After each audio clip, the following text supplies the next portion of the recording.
Justice isn't just about the law. It's about the people who fight for it. I'm Jennifer Long, CEO of Equitas, where justice isn't a concept, it's a commitment. And this is Just Champions. This season, we're doing something new. We're looking at the ways sexual violence, intimate partner violence, stalking, and human trafficking crimes are portrayed in film, TV, and documentaries. Together with my guests, we'll explore how we'd approach these cases if they landed on our desks today, the strategies we'd use, what the law says now, and how we'd support victims in and out of the courtroom to set up the best possible outcomes. Because the law isn't just theory. It's the foundation of real lives, real cases, and real change.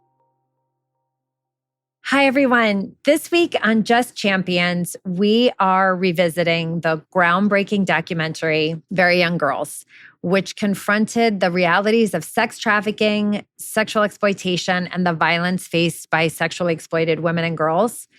And this was a 2007 documentary. And in addition to looking at the dynamics of these crimes, it also highlighted the work of GEMS, Girls Educational Mentoring Services, which was a survivor-led organization providing trauma-informed housing, advocacy, and counseling in New York City. And so I think it's really wonderful that we're focused on that documentary too, because as we'll talk about in the conversation today, a lot of the important work of fighting for justice and safety for victims is making sure that all of the other very important survival needs of victims are met.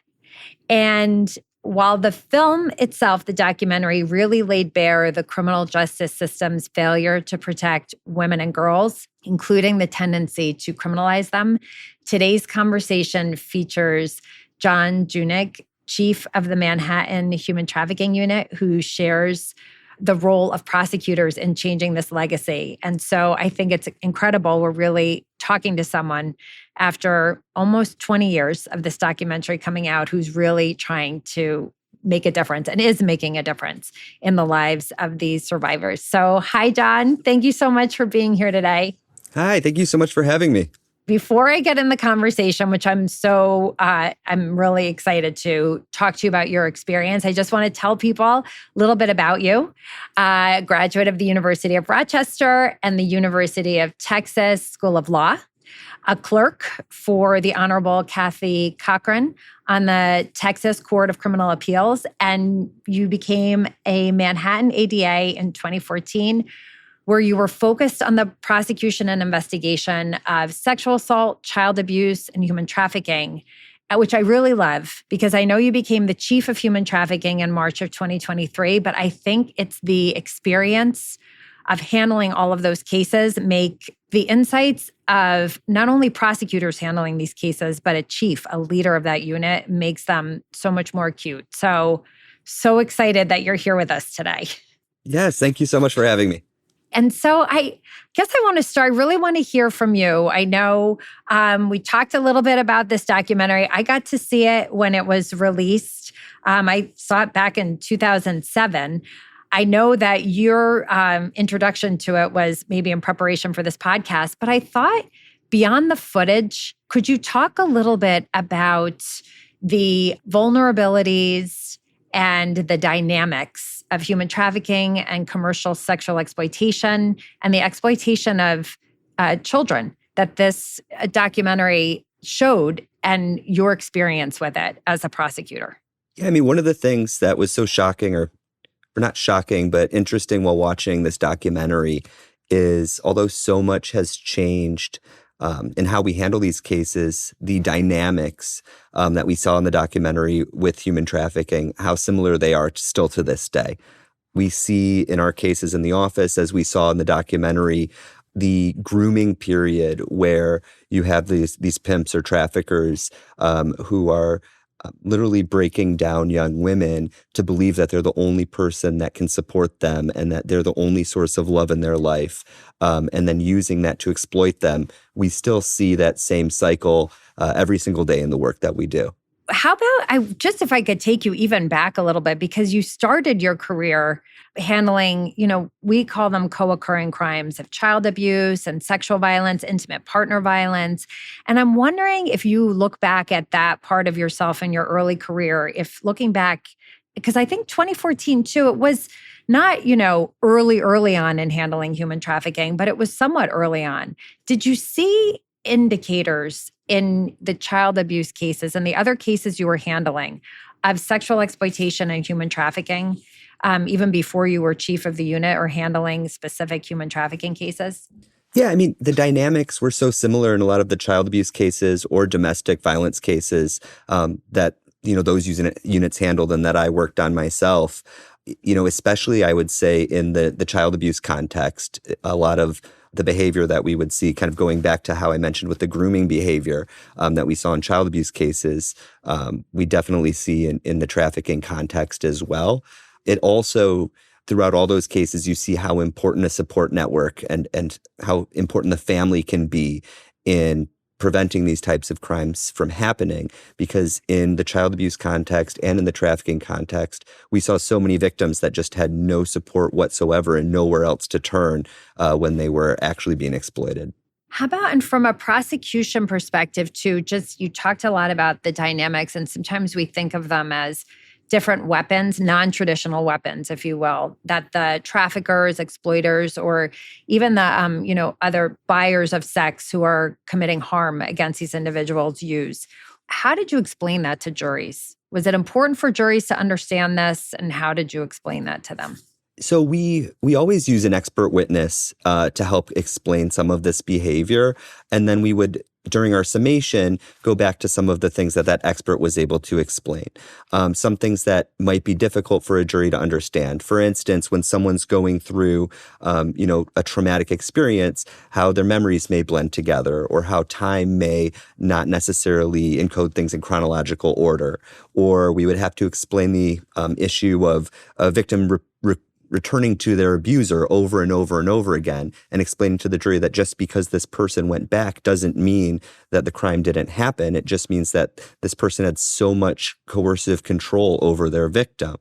So those are two behaviors that we would often have to explain. Perhaps you would have a victim who sent long love letters to the defendant over and over again, and having to explain to the jury that that's actually corroboration of what was happening and this relationship, rather than something that would be, mitigating. And, I think sometimes we're looking at these, even documentaries, films that handle the crimes that we're covering, or documentaries, there can be this idea that maybe what we're seeing on the screen is not matching reality. And one of the stories in the documentary, I think it was a story of Dominique, who had intimate partner violence in the home, and talks to us about how escaping that was instrumental in having her identified by her exploiter, and then how she the abuse she endured at her trafficker or exploiter's hands, how she almost blamed herself for it, and how she saw it. And I'm wondering if the film, based on how your prior experiences with how a child or an individual fleeing domestic violence might make them vulnerable to trafficking, did that ring true to you? Have you seen examples of that in your practice? It rang very true. We have seen countless examples of cases where there is a young woman who has run away from home that arrives at Penn Station or the Port Authority bus terminal and is very quickly approached for the purpose of exploiting her. And I think it's important to note that traffickers know what they're looking for. They know that someone who has no support network, or who's a recent runaway, or has abusive families, is the perfect person for them to exploit. So we unfortunately see that all the time. How about the self-blame? I mean, one thing that really struck me was, it might have been Dominique, but I feel like this was a theme. I can think of a couple of examples we'll probably get to in this podcast, where I think what the young woman said was that, at home, they would get beaten maybe for no reason. Here, they're getting beaten for not making enough money. And so it was somehow deserved. And I'm wondering if you had examples of that and how you address that in a case. We definitely have examples of that. There's a lot of self-blame. There's a lot of embarrassment, which makes it more difficult to get a survivor to open up to us if they feel like that they're going to potentially be judged for the decisions that they made. We combat that a number of different ways. First of all, we have an amazing clinical social worker in our unit who we often have meet with new victims, often before any sort of, interview by an investigator or prosecutor, so that they understand that part of our function is to make sure that they're safe, that there is no judgment, that we're here to make sure that they're okay. And then afterwards, our ADAs are trained to interview in a very non-judgmental fashion as well. And we say explicitly to the young women that we're interviewing, they're not in any trouble. They may have made decisions that they're not happy with or that are even against the law. But the reason we're here is because we want to make sure they're okay, and we know that they were exploited, and we want to make sure that their trafficker doesn't exploit anyone else. And sometimes that conversation takes weeks. We'll have someone come in, for an hour or two every Monday till we're at a point where we can actually talk about what happened. But it's a process, and it's very important for us to explain that just because something bad happened to them, it's not their fault. I go back to thinking about how your experience handling the other crimes, the sexual violence, intimate partner violence, child abuse, really helped you see some of these dynamics for what they are and work with victims. And I'm wondering too one other thing I thought the documentary did very effectively was, really highlight the role of rape and physical abuse and coercion and stalking, although it doesn't do it, as directly in the lives of these individuals. And again, not to keep going back to Dominique, but I think it was she who talked about a situation where she was under the belief that she was going to be brought back to an individual's home, and multiple perpetrators were there. She didn't know if there were 7 or 15, and she is gang raped. She's getting sick, and they're still trying to rape her. And then she's abandoned in a car. And just, again, I thought it was incredible for 2 reasons. Obviously, just the abject and high level of violence directed at individuals, and the dehumanization is just highlighted by that experience. And I thought also the victim's reaction to it. But maybe we could just start with the first. And if you could talk a little bit more about, how well this documentary depicted this, the unique types of violence that are directed towards women in the life and young girls in the life. I thought the documentary was very accurate from what I've seen. I remember one of the first trafficking cases I worked on. A woman was being held in a brownstone, and one day she ultimately fled, and the trafficker sent out, someone that worked with him in a car, and they drove around for blocks and found her and dragged her back to the brownstone and severely beat her. We have countless cases where the trafficker has personally raped the trafficking victim. And one thing that I notice with a lot of these cases is when you're interviewing someone who has, been the victim of so much violence, that things that would be so horrible and serious to someone who hasn't undergone this level of trauma are like nothing to some of the people we've spoken to, where they'll be like, oh, yeah, he hit me, but it really wasn't that bad. He hit me, he pistol whipped me even, but it wasn't like that other time. And when someone is minimizing severe acts of violence against themselves, it really demonstrates how horrendous some of the acts can be. I think this is a good segue too to move into, because I know you've done a lot of work in trying these cases. And so just sticking with this issue to start with, the minimization of violence, when you have a victim who suffered so much violence, and so what has happened to them, as extreme as it is, can be something that they're used to enduring, but it doesn't make it any less violent.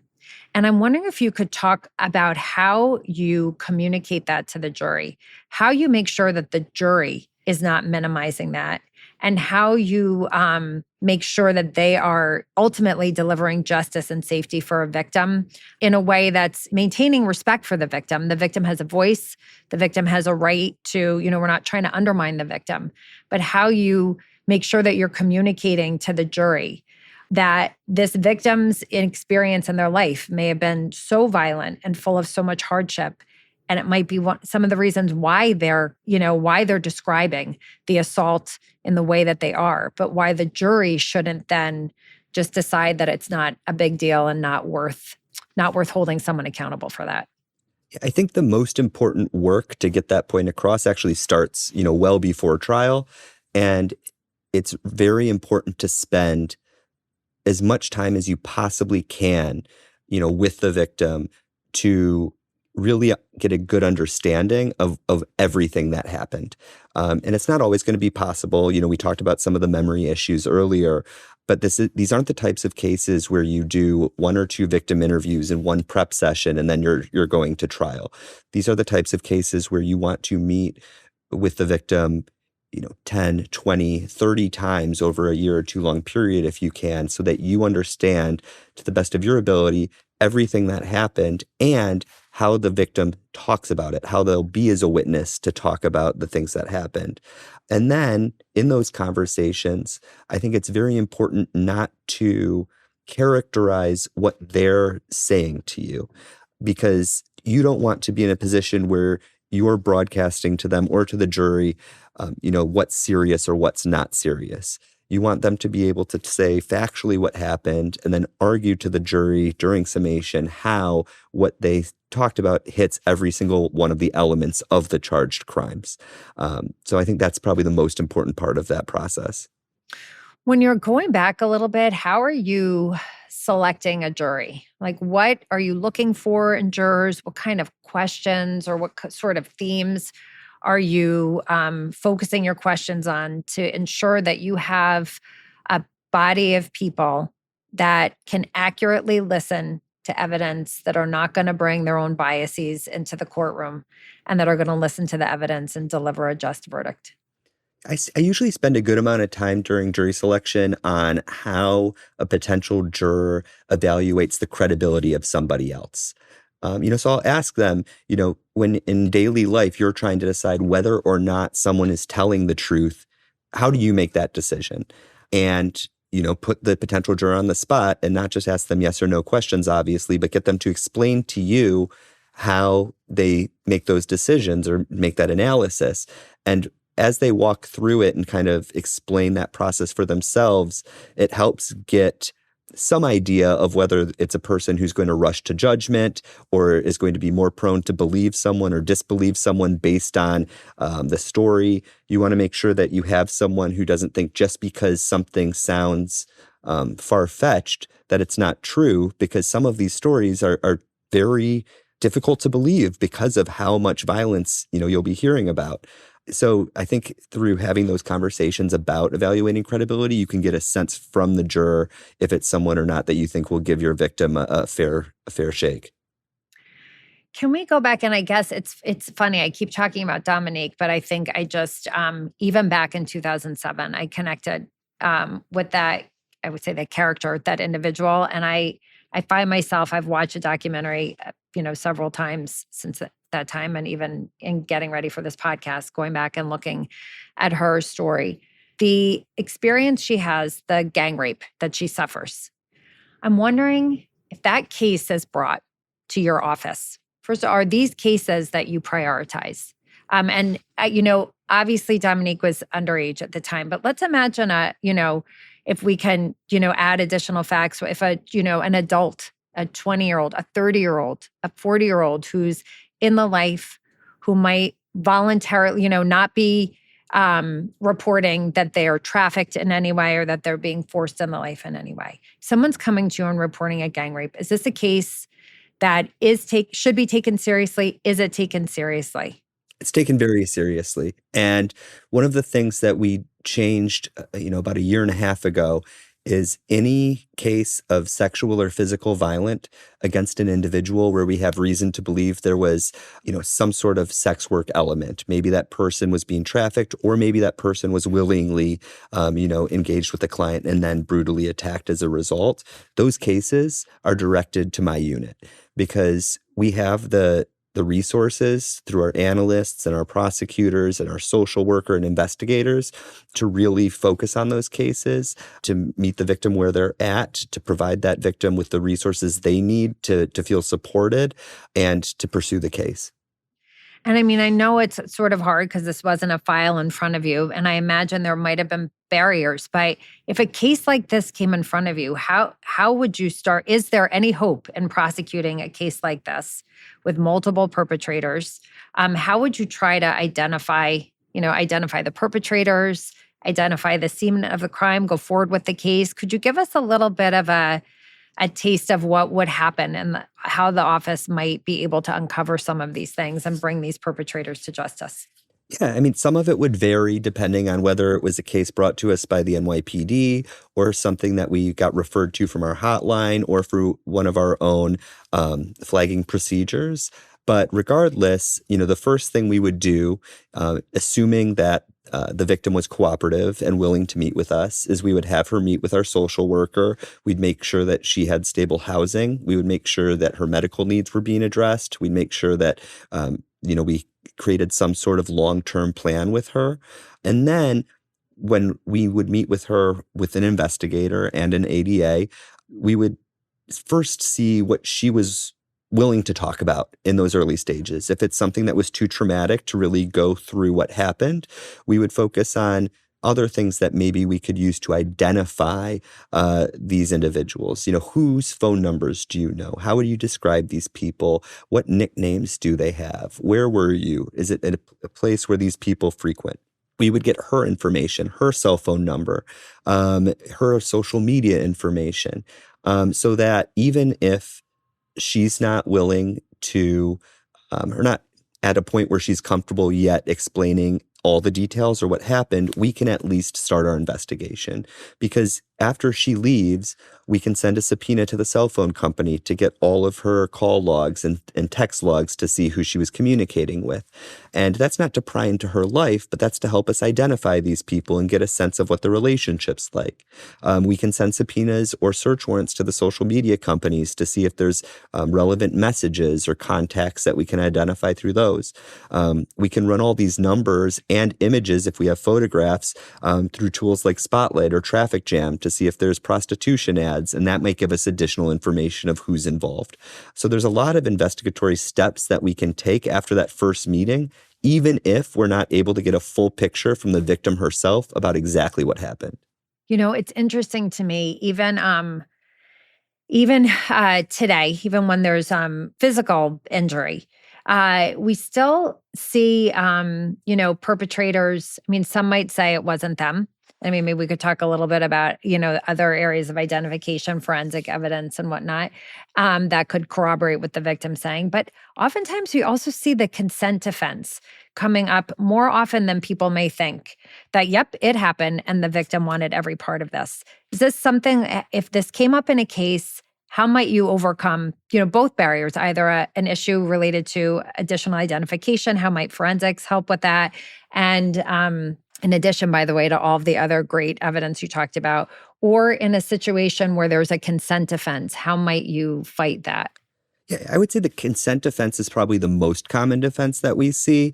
It's often, along the lines of, this person was already in the game or involved in sex work before I met them, so I couldn't possibly have coerced them because it's something that they wanted to do and were already doing. So, first of all, it is often the case that the trafficking victim has some contact with sex work or prostitution before this trafficker came along, right? Often there's someone who's had multiple traffickers in the past, but that doesn't change the fact, or it doesn't change the guilt, I should say, of the trafficker who we're trying.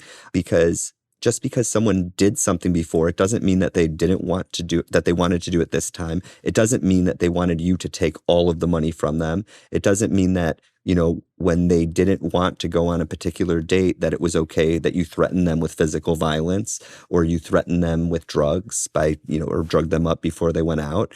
And these are the things that we're explaining to the jury.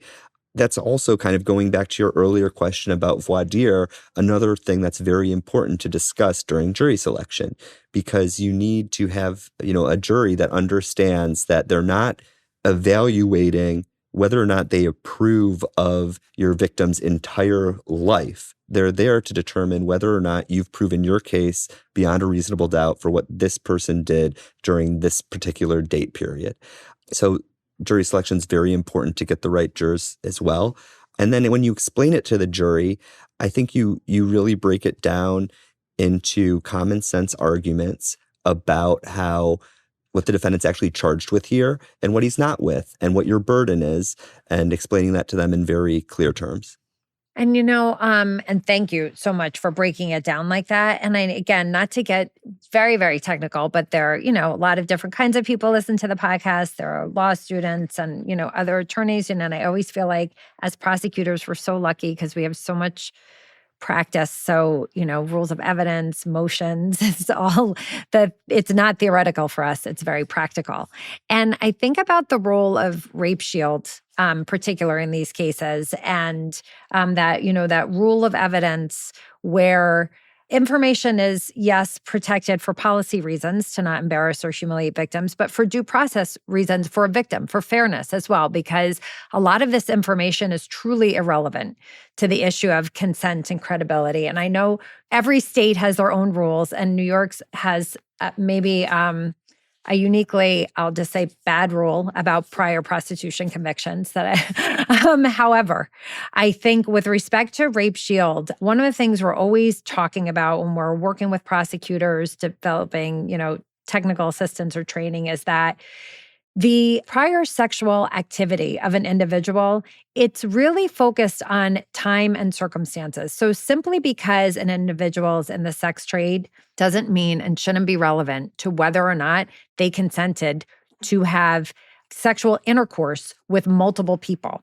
That you can't just try to, smear a victim's sexual activities of the past to try to show that there was consent to something that's completely different in their life. And there are other much better protections, especially like protections also about the victim and the perpetrator. So, I think the example I showed, if you had a victim who was testifying or there was evidence that that victim had voluntarily agreed at some point to exchange sex for money with a perpetrator in this case, and that perpetrator wanted to bring that in, we would argue as prosecutors that that is completely irrelevant when we're talking about a case with multiple perpetrator rape that bears no resemblance to that particular activity that the defense wants to bring in.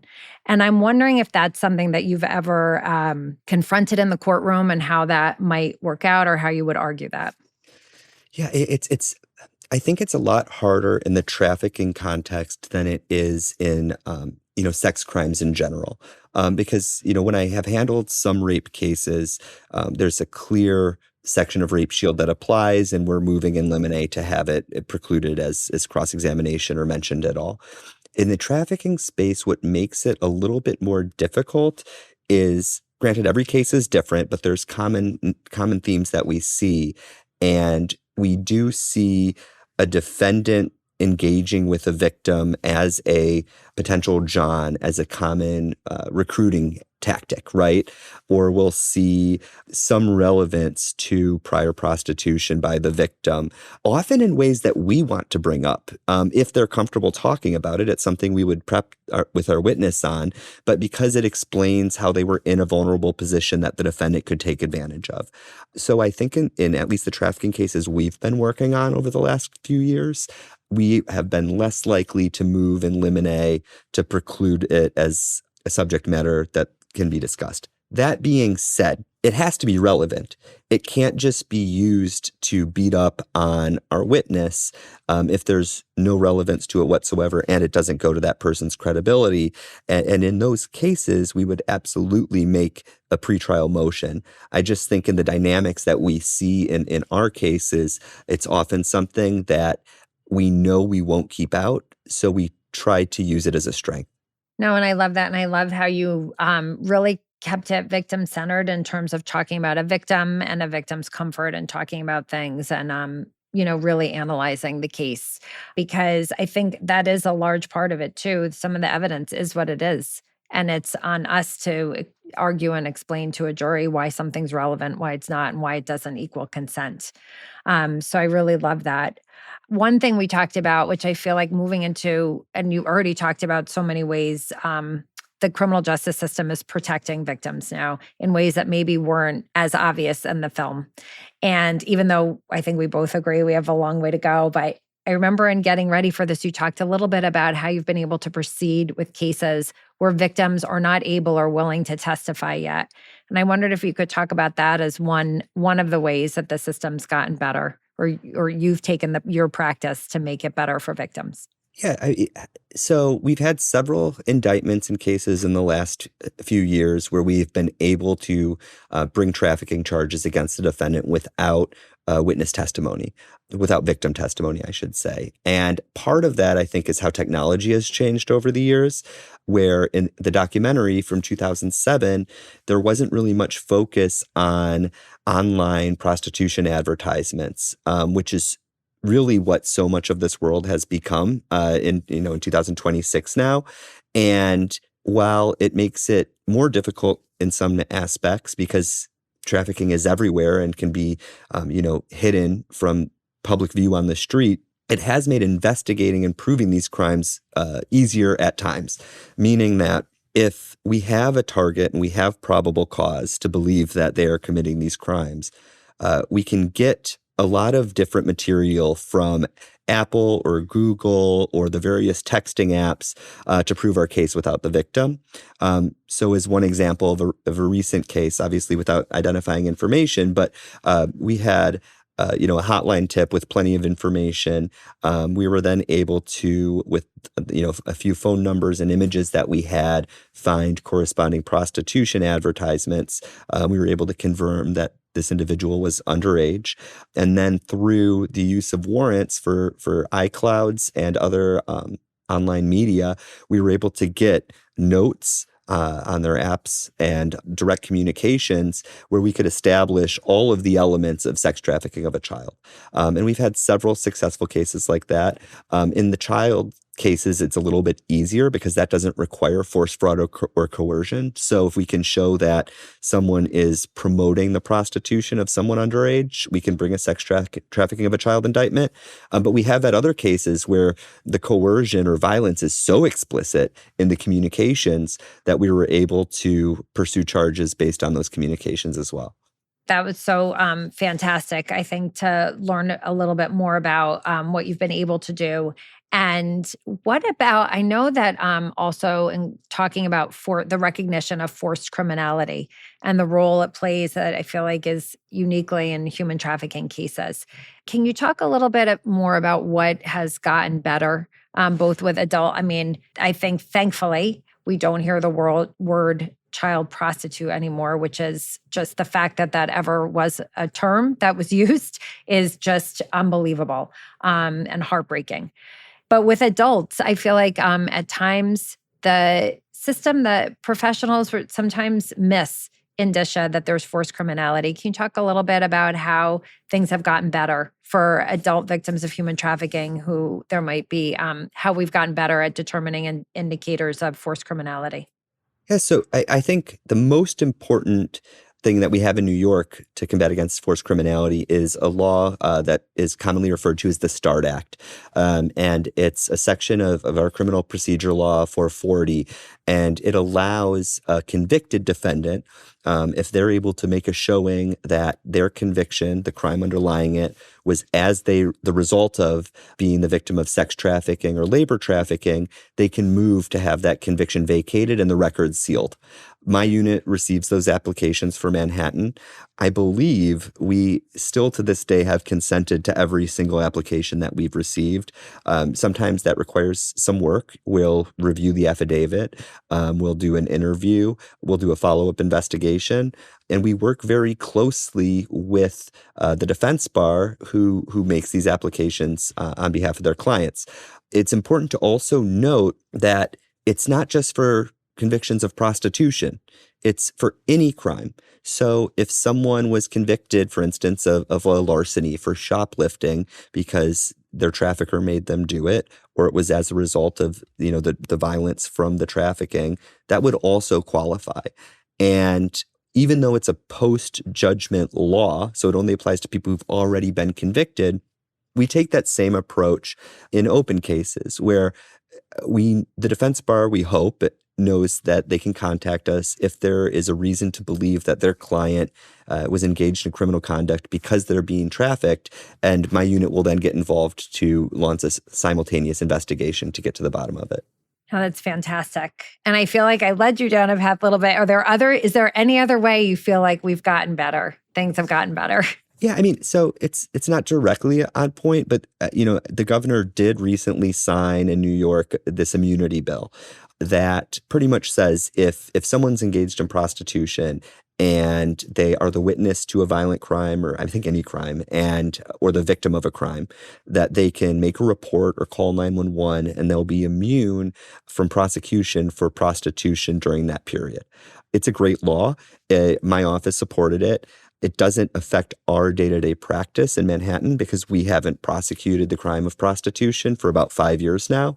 But it's another thing that we can point to when we're meeting with the survivor to say, look, it's on the books, it's in the law. You can talk to us about what happened and you can't get in trouble for prostitution. So it's a great step, I think, in the right direction. No, and it is, especially after watching a film like this where you see so many horrible things and so many failures. I mean, even though it's 2 decades old, the film, there are still persistent issues, but just listening to you helps reinforce how things are getting better. And I thank you so much, Jon, for sharing your experience and your insight and what you're doing to keep everything moving forward. So thank you so much. And before I let you go, I wanted to ask, we have 3 sort of rapid fire-ish type questions that we like to ask guests. So hopefully you're up for that if you're ready. Okay, so if a movie was made about your work as a prosecutor, what detail would you insist they got right? It would be the work one-on-one with the victims and the patience that I try to have every day in meeting with them.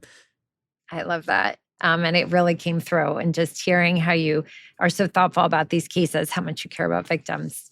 Okay, number 2, what is one thing that Hollywood never shows about these cases that you wish people really understood? Oh, gosh. I think that Hollywood could do more to show how large of a team it takes to work with a survivor and to get them to a safe place where they feel that justice has been served, because it might just be a detective or a prosecutor that you see on the show or the movie, but for each one of these cases there's 10 people. There's analysts, social workers, prosecutors, detectives, who are all trying to do the right thing. And last, why does this work matter to you personally? I just think that the criminal justice system, for better or worse, has traditionally been seen as such a difficult process to navigate. And I think that even if just in my limited role, I can communicate with witnesses and victims so they understand what's happening and they know that we're working for them and that we're trying to do the right thing, I get enjoyment out of that because we're dealing with people that have had potentially the worst experience that they've had in their entire life, and they just need someone who cares. And anything that I can do to fill that void, I find very important. Well, I mean, I think that really came through loud and clear through this whole conversation, and then through your career as I, read it and learned about it before becoming chief of the human trafficking unit. So I just want to thank you again so much. This was such an amazing discussion, and I want to tell you how much I appreciate you being here, and I appreciate every single thing you do for survivors every day. So thank you for bringing this to the Just Champions podcast. Thank you. I really appreciate the opportunity to meet with you and to share our experiences.